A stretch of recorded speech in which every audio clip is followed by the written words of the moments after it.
Party आपसे गठबंधन करने के लिए मजबूर होती है, तो आपका निर्णय क्या होगा? नहीं, मैं नहीं चाहता कि वो दल जो है वो भी हमारा दल है वो बैकफुट पे जाए, लेकिन उनकी कार्यशैली की वजह से वो लोग बैकफुट पे गए हैं।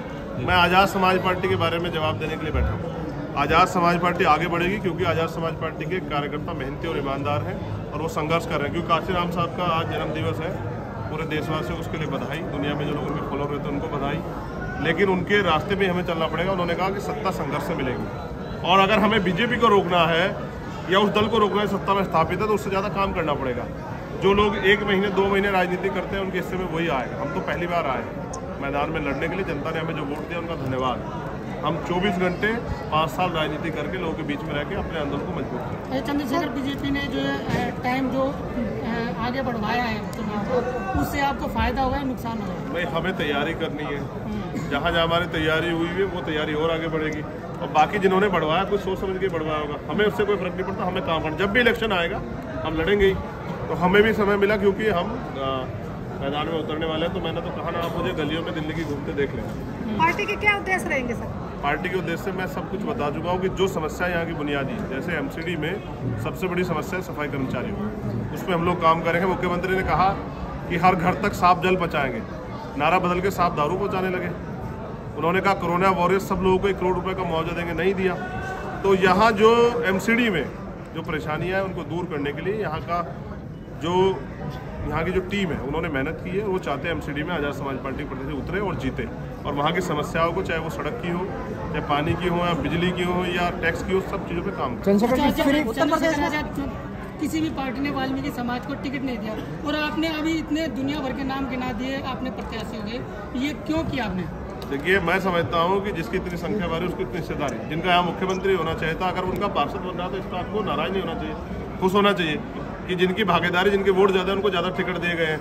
और मेरा प्रयास रहेगा कि बहुजन समाज के जितने भी लोग जातियाँ हैं उन सबको टिकट मिले, क्योंकि जिनकी संख्या भी कम है उनको भी हमें आगे बढ़ाना है, उनका भी हाथ पकड़ना है। यही सामाजिक न्याय है। हमारा प्रयास रहेगा कि आने वाले कल में यहाँ मुख्यमंत्री भी शोषित वर्ग का बने, इसलिए हम अपनी जड़ें मजबूत करें। उत्तर प्रदेश में क्या कमी रही जो बहुजन वहाँ इकट्ठा नहीं हो पाया, फिर दोबारा बीजेपी की पूर्ण बहुमत से सरकार बनी? हर व्यक्ति मुख्यमंत्री बनना चाहता है, इसलिए नहीं हो पाया। सबको मुख्यमंत्री बनना है, किसी को मिशन का काम नहीं करना है। 5 साल जो लोग घर में पड़े रहे वो सिर्फ चुनाव लड़ने के लिए आए, टिकट बांटे और चुनाव लड़े। हम 5 साल सड़क पे लड़े और अब भी लड़ेंगे। और जब कहीं अन्याय अत्याचार होगा, आप देखना कोई दल के लोग खड़े होंगे। अभी हमारे में आज़ाद समाज पार्टी जो लोग मिशन के नाम पर लोगों को गुमराह कर रहे हैं, उनके बारे में आप क्या कहना चाहोगे? नहीं, जनता खुद समझदार है, धीरे धीरे समझ रही है कि किसी को एजेंट कहने से एजेंट नहीं होता, काम करने से एजेंट होता है। जो जिसने किया जनता उसको देख रही है। शेखर साहब, केंद्र सरकार ने एमसीडी चुनाव इस वजह से काले हैं, उनका कहना है कि तीनों एक किया जाएगा। इसमें आप क्या कहना चाहिए? क्या इसमें नीचे जो कर्मचारी सफाई में हैं और जो उनको सैलरी नहीं मिल रही है उससे फायदा होगा? क्या इस राजनीति में उनको फायदा मिलने वाला है? देखिए, उन दलों की जिनकी बात आप कर रहे हैं वो सिर्फ हमारे पैर धोते हैं, क्योंकि उनको हमारी वोट चाहिए। उनको कभी उनके एजेंडे में हमारी समस्या रही नहीं। तो हमें अपनी समस्याओं की जानकारी खुद, और अब हमने अपनी लड़ाई को अपने कंधों पर उठाने का फैसला लिया है जीते जी। तो इसलिए चुनाव जब भी होंगे हमारे प्रत्याशी मजबूत से लड़ेंगे और हमें उनको जीतने के लिए जो भी मदद हमारे तरफ से होगी उसके लिए हम लोग सड़कों पर रहेंगे, आंदोलन करेंगे, गली गली जाकर लोगों को अपील करेंगे। सफाई कर्मचारियों का कितना समर्थन आपकी पार्टी को मिल रहा है? ये समय बताएगा, अभी तो हम लोग काम करें। सर, दिल्ली में जो फ्री उन्होंने तो सबको बनाया, अब मैं उनसे अपील करूंगा खुद को ही बना लो। कब तक दूसरों के हाथ फैलाते रहोगे? कब तक दूसरों के हाथ फैला के उनसे उम्मीद करते रहोगे? कब तक ठगे जाते रहोगे? कभी तो अपनी लड़ाई को समझो, कभी तो अपनी लड़ाई को आगे बढ़ाओ, अपने पैरों पे खड़े होने का प्रयास करो। जिनके भरोसे उन्होंने ठगाया, अब ठगे ना जाए, इसलिए कह रहा हूँ तैयार हो जाए। सर, दिल्ली में लगातार जो फ्री स्कीम चल रही है, अरविंद केजरीवाल फ्री बस सेवा, फ्री राशन, सब कुछ चला रहा है, तो आज़ाद समाज पार्टी क्या स्कीम लेकर आने वाली जनता? हम अपने लोगों को पैरों पे खड़ा होना सिखाएंगे। हाँ।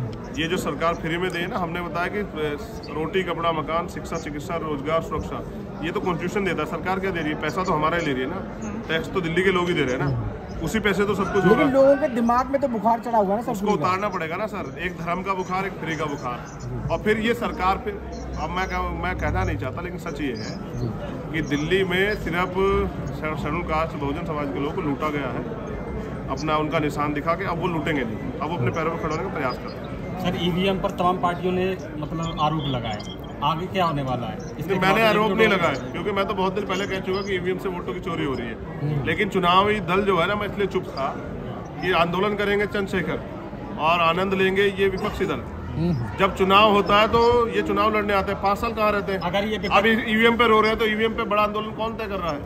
किसी राष्ट्रीय दल ने कहा है कि हम आंदोलन करेंगे?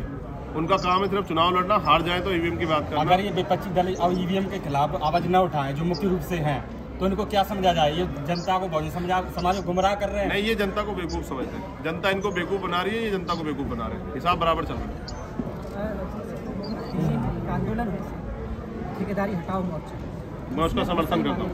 आप समर्थन उनकी मांगों का पूरा समर्थन चीज हो है, रहा है, वो हम अपने मैनिफेस्टो में भी डालेंगे। जो अधिकारी है वो बात नहीं करना चाह रहे, उनका ये कहना, मैं कवर कर रहा हूँ, उनका कहना है कि हमारे पास जीती हुई यूनियन है, हम उससे बात करेंगे, इनसे क्यों बात करें? हाँ, इसीलिए हम एमसीडी में अपने जीते हुए लोग भेजेंगे जिनसे बात करनी पड़ेगी, जो कॉलर पकड़ के बात करना जानते हैं। इसलिए हम चाहते हैं कि एमसीडी ये अधिकारी बात करें, इसलिए अधिकारियों को चलाने वाले लोग तैयार करने पड़ेंगे। वही तैयार करने का काम एमसीडी के जरिए हम अपनी जड़ें जो है मजबूत कर रहे हैं दिल्ली में। फिर विधानसभा चुनाव भी आएगा, लोकसभा चुनाव भी आएगा, हमें वो भी लड़ते हैं। इस बार उम्मीद है एमसीडी में रिजल्ट आएगा। हाँ, जीतेगी, मेहनत करेगी, जो मेहनत करेगा वो जीतेगा। पर ये जो भीड़ है, ये भीड़ वोट में क्यों तक नहीं हो पाती? आपकी भीड़ अच्छी खासी और आपके प्रति लोगों का भरोसा भी बहुत, ये भरोसा कहाँ टूटता है आपके? जब वोट एक ही तो चुनाव लड़े हैं, आप तो ऐसे कर रहे हैं जैसे 20 के चुनाव हार गए, आपके बाल सफेद हो गए। ये आप इस बात का आइडिया लगाए कि ये लोग अपना समय छोड़ के जो आए हैं, ये हमसे मोहब्बत करते हैं और ये चाहते हैं कि चंद्रशेखर जमीनी तौर पे काम करके हमारे साथ खड़े होकर हमें भरोसा दिलाए कि वो हमसे निराश नहीं करेंगे, जैसे दूसरे लोगों को धोखा दिया। तो अब धोखा देने वाले को भरोसे ये लोग नहीं रहेंगे। अब हमारा प्रयास है हम काम करें और उनके भरोसे को जीतें। और आपको इनको भीड़ नहीं कहना चाहिए, ये मालिक है, यही तो लोग बनाते हैं। मैं ये कह रहा हूँ कि ये लोग डिवाइड हो जाते हैं, वोट कई पार्टियां आ जाती हैं अलग अलग, इन्हें कुछ बताती है और ये डिवाइड हो जाते हैं, एक साथ क्यों नहीं आ पा रहा है? आप बताओ एमसीडी में पहले सरकार कब आई थी? शोषित वर्ग के लोग, शोषित वर्ग के लोगों की सरकार कब आई थी? बहुजन समाज।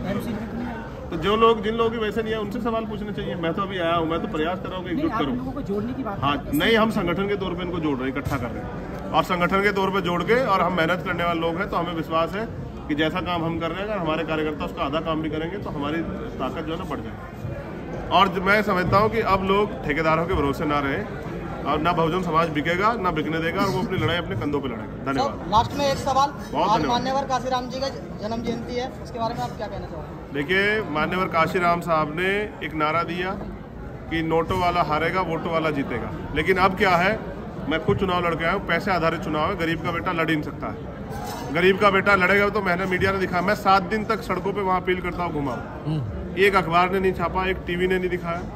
तो इसका मतलब वो हमें नकारते रहेंगे, लेकिन हमें इस लोकतंत्र के जरिए अपनी ताकत बनानी है। तो अब हमने नारा जो है, जैसे पीछे लिखा हुआ है, वोट हमारा राज तुम्हारा, नहीं चलेगा, नहीं चलेगा। उसके साथ जिसकी इतनी संख्या भारी उसकी उतनी हिस्सेदारी, इसी नारे को लेके हम जाएंगे। पहले बहुजन समाज में भाईचारा बनाएंगे, उनको बताएंगे कि धर्म के आंधी में अपने वोट को बांटना नहीं है, अपनी वोट से शक्ति बनानी है। इसलिए एकजुट होकर आजाद समाज पार्टी को वोट करें। जहाँ गरीबों पे अत्याचार और शोषण हो रहा है, आप वहाँ दिखते हो सर, क्या कहना है इसके बारे में? नहीं, मैं लगता हूँ मैं ही दिखता हूँ। नहीं, आप दिखते हो सर, सोशल मीडिया नाम होता है हर जगह, वो भी चंद्रशेखर आजाद। नहीं, मेरा काम है और हमारे अध्यक्ष जी बैठे हैं, हम सब लोग करते हैं। चंद्रशेखर तो सिर्फ अभी क्योंकि चंद्रशेखर जिम्मेदार दी गई, बाकी बीमार में आजाद समाज पार्टी के कार्यकर्ता उतना ही समर्पित जितना मैं, और वो काम करता है। उसी की वजह से मेरे जैसे गरीब को पहचान मिली। आज अगर एक गरीब का बेटा यहाँ दिल्ली में बैठा हुआ है इस ऑडिटोरियम में, तो बाबा साहब अम्बेडकर की देन, और अगर राजनीति कर रहा है तो मान्यवर साहब काशीराम। तो दोनों महापुरुषों का जो आंदोलन है उसको मंजिल तक पहुँचाना है। यहाँ एक कुर्सी है इसमें थोड़ी दूर पे ही, 7 रेसकोर्स रोड पे, उस पर हमारी नज़र है। जितना जल्दी समाज तैयार हो उतना जल्दी हम लोग उसकी तरफ को आगे बढ़े, और जिस दिन यहाँ उस कुर्सी पे हमारा व्यक्ति बैठेगा इस विचारधारा का, उस दिन ये देश खुशहाल होगा, उस दिन संविधान पूर्ण रूप से लागू होगा। धन्यवाद।